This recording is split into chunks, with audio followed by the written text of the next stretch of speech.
Dalam nama Bapa dan Putra dan Roh Kudus. Amin. Shalom, salam damai saudara-saudari. Kita bersama lagi dalam renungan santapan firman Tuhan.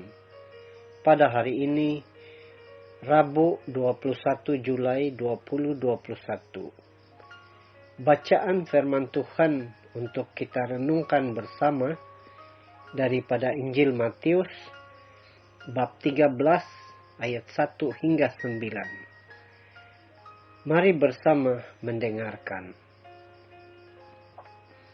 Pada suatu hari, Yesus keluar dari rumah dan duduk di tepi danau.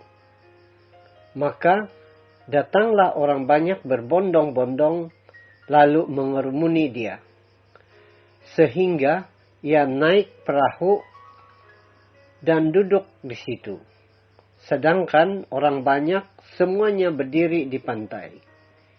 Dan ia mengucapkan banyak hal dalam perumpamaan kepada mereka. Katanya, adalah seorang penabur, keluar untuk menabur. Pada waktu ia menabur, sebahagian benih itu jatuh di pinggir jalan. Lalu datanglah burung dan memakannya sampai habis. Sebahagian jatuh di tanah yang berbatu-batu, yang tidak banyak tanahnya. Lalu benih itu pun segera tumbuh karena tanahnya tipis. Tetapi sesudah matahari terbit, layulah ia dan menjadi kering karena tidak berakar. Sebahagian lagi jatuh di tengah semak duri. Lalu makin besarlah semak itu dan menghimpitnya sampai mati. Dan sebahagian jatuh di tanah yang baik, lalu berbuah. Ada yang 100 kali lipat, ada yang 60 kali lipat, ada yang 30 kali lipat.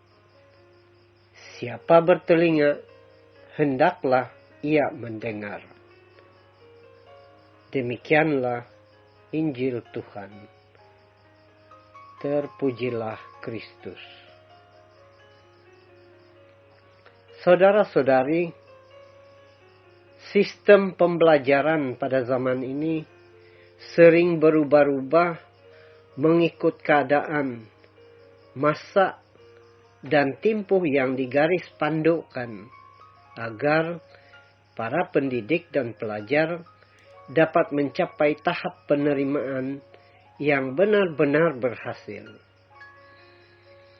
Nah, begitu juga dengan penyampaian dan penerimaan akan firman Tuhan dalam hidup kita yang menggereja, di mana pelbagai cara ia dikongsikan agar kita sekalian dapat menghayatinya.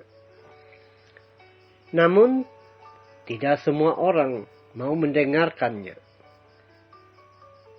Menjadi penabur sabda Allah memang tidak mudah, dan hasilnya pun tidak selalu sesuai seperti yang diharapkan.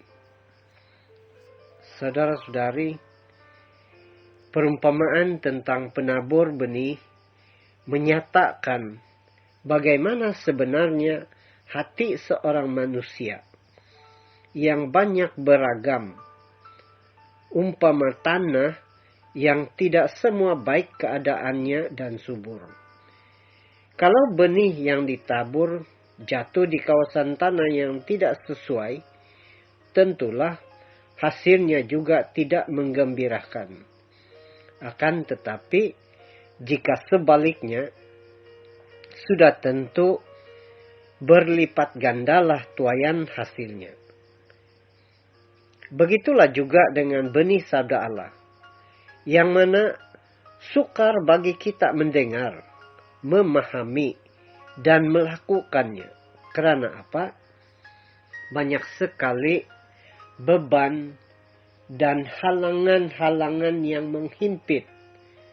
Contohnya, kesibukan kerja,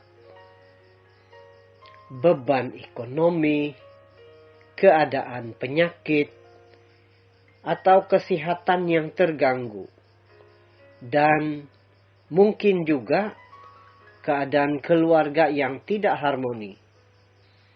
Semua ini menyebabkan sabda Allah tidak dapat bertumbuh dengan subur, apalagi untuk berbuah berlipat ganda. Jadi saudara-saudari, bagaimanakah cara kita untuk menjadikan sabda Allah dapat hidup, bertumbuh dengan subur, dan berbuah berlipat ganda? Tentu sekali kita sekalian perlu berusaha dengan keras, dengan rendah hati, dan sentiasa bersiap sedia untuk membaca, merenungkan, dan mengambil teladan akan firman Tuhan, supaya ia menjadi pintu bagi kita untuk menemukan jalan Tuhan, jalan yang mengarahkan kita pada hidup yang berlimpah berkat dan cinta kasih. Maka marilah kita berusaha menyuburkan ladang hati, budi, dan hidup kita, sehingga firman Tuhan dapat bertumbuh dan berbuah di tengah-tengah keluarga, masyarakat, dan dunia.